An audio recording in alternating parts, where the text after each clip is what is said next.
ঘুষ এবং বিভিন্ন অনিয়মের বিরুদ্ধে গত 4 তারিখে দৈনিক যুগান্তর পত্রিকায় এবং গত 7 তারিখে RTVতে একটি প্রতিবেদন প্রকাশিত হয়েছে, যা সম্পূর্ণ তথ্য উপাত্ত নিয়ে প্রকাশিত হয়েছে।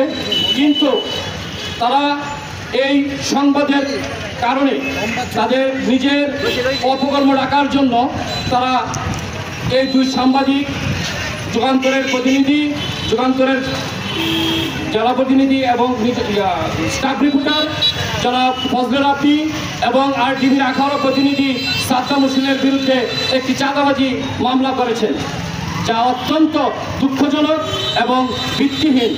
আমরা এই কসবা প্রেস ক্লাবের পক্ষ থেকে এর তীব্র নিন্দা এবং প্রতিবাদ জানাচ্ছি। আমরা অনতিবিলম্বে এই মামলা প্রত্যাহারের দাবি জানাচ্ছি। আপনারা নিশ্চয় অবগত আছেন, ইতিমধ্যে সবাই জেনেছেন, তারা মামলায় যে বিষয়টিও উল্লেখ করে আমরা আগামীতে কি কর্মসূচি গ্রহণ করব আপনাদের সামনে পরামর্শ করব।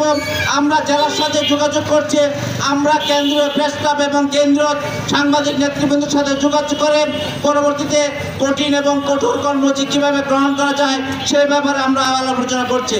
বলেছে এই অবস্থায় আখাউড়া প্রেস ক্লাবের সাধারণ সম্পাদক ফজলে রাব্বি এবং সাদ্দাম হোসেনের বিরুদ্ধে যে মামলা করা হয়েছে, আমি মনে করি এটা 5ই আগস্টের চেতনার পরিপন্থী আবারও সাংবাদিকদেরকে টুটি চেপে ধরার চেষ্টা মাত্র। আমরা আজকের এই মানববন্ধন থেকে আবারও জোর দাবি জানাচ্ছি, এই মামলা প্রত্যাহার করে অনতিবিলম্বে আমাদের 3 দফা দাবি মেনে নেবেন। আমি আমার বক্তব্য দীর্ঘায়িত করব না। আমি স্থলবন্দরের অধিকর্তৃক আখাউড়া থানায় দেওয়া হয়েছে। আমরা এই মামলার তীব্র প্রতিবাদ জানাই। আমরা চাই অবিলম্বে এই মামলা প্রত্যাহার করা হোক এবং যারা তার সাথে জড়িত এবং অনিয়মের সাথে জড়িত তাদেরকে আখাউড়া থেকে প্রত্যাহার করা হোক। আমি কসবা সাংবাদিকদের প্রতি কৃতজ্ঞতা জানিয়ে আমার সংক্ষিপ্ত বক্তব্য এখানে শেষ করি। দেখলেই বুঝতে পারবেন ইমিগ্রেশনের দুর্নীতি নিয়ে নিউজ করায় ইমিগ্রেশনের ওসি যে মামলা করেছেন এটা অত্যন্ত হাস্যকর, মিথ্যা এবং হয়রানিমূলক। আমি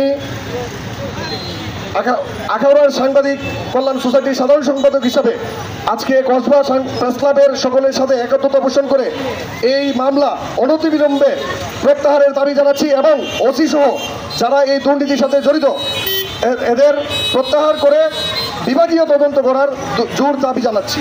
বাণিজ্য হয় সেখানে যে ঘুষ বাণিজ্যের ছড়াছড়ি সেটা দিনের আলোর মতো পরিষ্কার।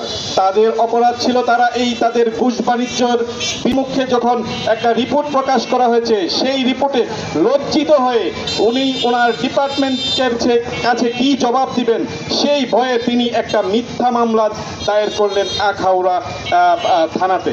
আমরা অচিরেই সেই মিথ্যা মামলার প্রত্যাহারের দাবি করছি।